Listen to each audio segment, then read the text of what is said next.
बिस्मिल्लाहिर्रहमानिर्रहीम। Welcome to chemistry with Kamran Chaudhary. अगर आप इस चैनल पर नए हैं तो चैनल को भाई सब्सक्राइब ज़रूर कर देना। वीडियो पसंद आए तो लाइक, शेयर एंड कमेंट ज़रूर कर दीजिएगा। Federal board chemistry class 11 chapter number 1 जिसका नाम है स्टिशियोमेट्री, उसका हम लोग आज जो लेक्चर देखने जा रहे हैं वो है टॉपिक 1.3 परसेंटेज कंपोजिशन का। ठीक है, तो इस लेक्चर को हम लोग बड़ी डिटेल से देखेंगे। आपने पूरा लेक्चर देखना है और इस लेक्चर की एक्सप्लेनेशन के साथ साथ मैं एग्जाम्पल देकर आपको समझाऊंगा। ठीक है, तो पहले आपने नोट्स नहीं बनाने, साथ साथ पहले लेक्चर कंप्लीट ले लें, उसके बाद आप जो है ना दोबारा से नोट्स बना सकते हैं।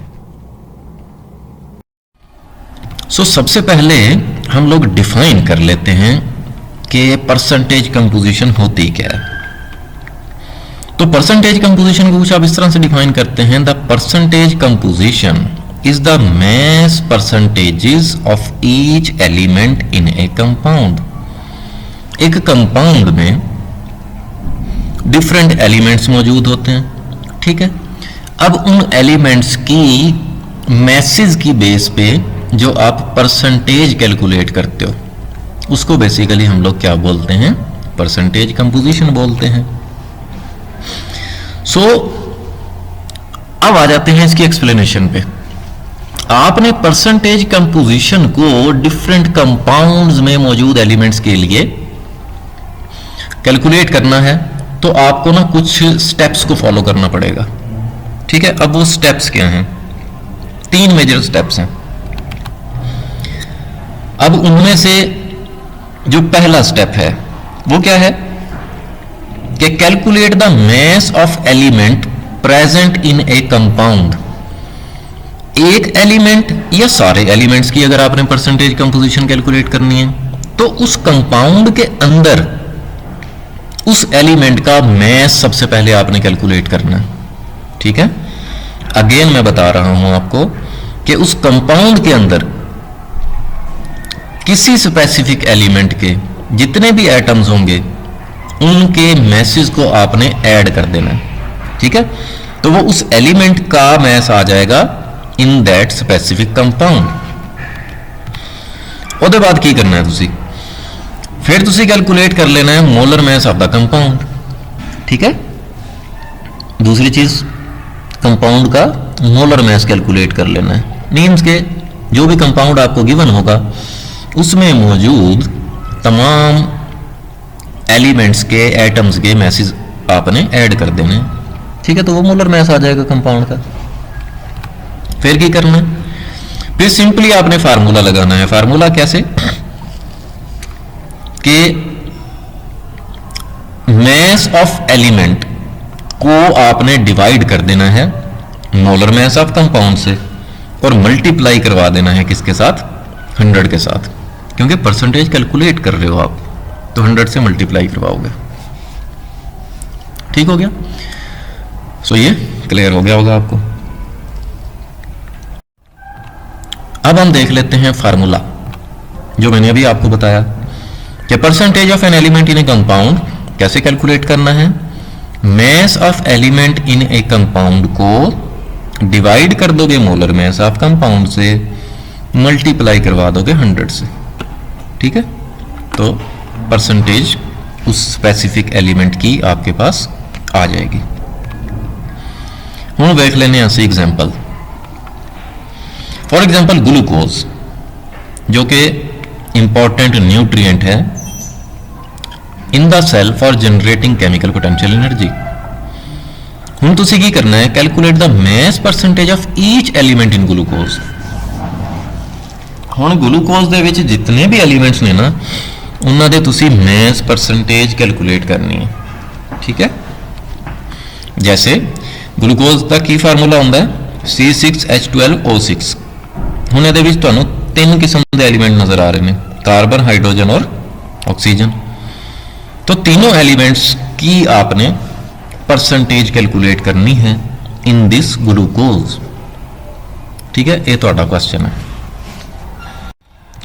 अब देख लेते हैं इसके सॉल्यूशन। अब जैसा कि मैंने आपको पहला पॉइंट बताया था क्या कि आपने हर एलिमेंट का मास कैलकुलेट करना है इन ए गिवन कंपाउंड, जो कि हमारे पास ग्लूकोज है। एलिमेंट्स कौन कौन से हैं? कार्बन, हाइड्रोजन और ऑक्सीजन। तो सबसे पहले हम लोग देख लेते हैं mass of carbon in glucose. अब आप यहां पे देखो 6 कार्बन है, C6, ठीक है। तो 6 को मल्टीप्लाई करवा दोगे मास ऑफ कार्बन के साथ, जो कि 12 होता है, ठीक है। कार्बन का मास कितना होता है? 12।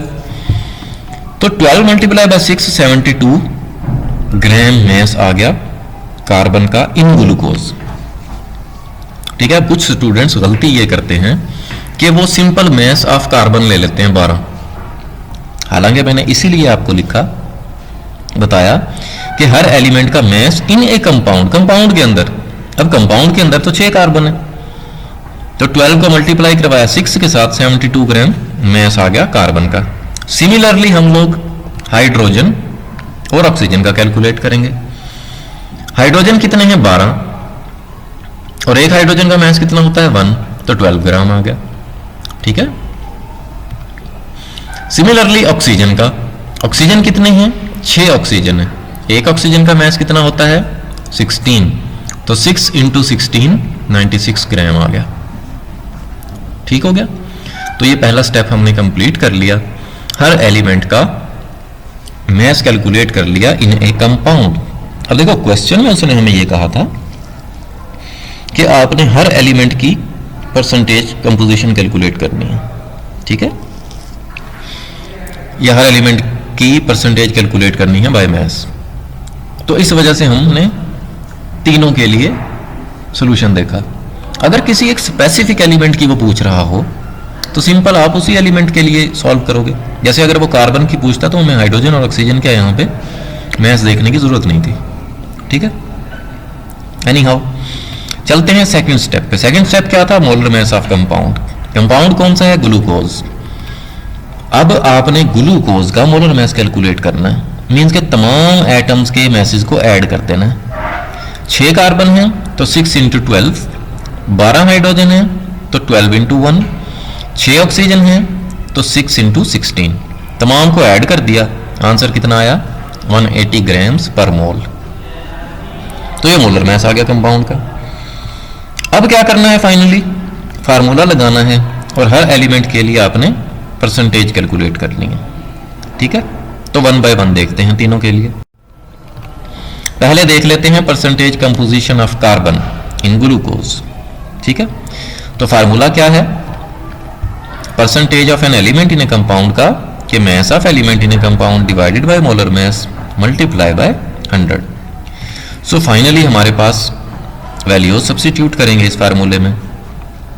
परसेंटेज कंपोजिशन ऑफ कार्बन के लिए मास ऑफ कार्बन कितना आया था? 72, मोलर मास कितना? 180, मल्टीप्लाई करवाया 100 से, तो finally percentage composition of carbon in glucose आ गई 40%, ठीक हो गया। अब हम चलते हैं हाइड्रोजन के लिए। Percentage composition of hydrogen in glucose calculate करते हैं, ठीक है। फार्मूला पता है आपको कि percentage of an element in A compound का क्या फार्मूला होता है? Mass of element in A compound divided by molar mass of the compound multiply by 100। सो अब हम वैल्यू सब्स्टिट्यूट करते हैं हाइड्रोजन के लिए। मास ऑफ हाइड्रोजन कितना है ग्लूकोज में? 12, डिवाइड कर देंगे मोलर मास के साथ, मल्टीप्लाई करवा दिया 100 से। सो जो परसेंटेज कंपोजिशन ऑफ हाइड्रोजन आ गई ग्लूकोज में वो कितनी आ गई? 6.66%, ठीक हो गया। अब हम सॉल्व करते हैं ऑक्सीजन के लिए, ठीक है। ऑक्सीजन की परसेंटेज कंपोजिशन देखते हैं ग्लूकोज में। तो उसके लिए हम लोग क्या करेंगे? सेम फार्मूला यूज करते हुए वैल्यूज को सब्स्टिट्यूट करेंगे। और मास ऑफ ऑक्सीजन कितना था? 96, तो 96 divided by molar mass which is 180 multiply by 100। तो finally percentage composition of oxygen आ गई इन ग्लूकोज विच इज 53.33%, ठीक है। सो कुछ इस तरह से आप परसेंटेज कंपोजिशन कैलकुलेट कर लेते हैं हर एक एलिमेंट की इन ए कंपाउंड। होपफुली लेक्चर आपको बहुत अच्छे से क्लियर हो गया होगा। फिर भी अगर आपका कोई क्वेश्चन है देन आप कमेंट सेक्शन में मुझसे पूछ सकते हैं। जे तो वीडियो पसंद आई है तो फिर चैनल को सब्सक्राइब जरूर कर देना, वीडियो को लाइक और शेयर ज़रूर कर दिया करें हमारे फ्रेंड्स सर्कल में। Thank you very much for watching this video.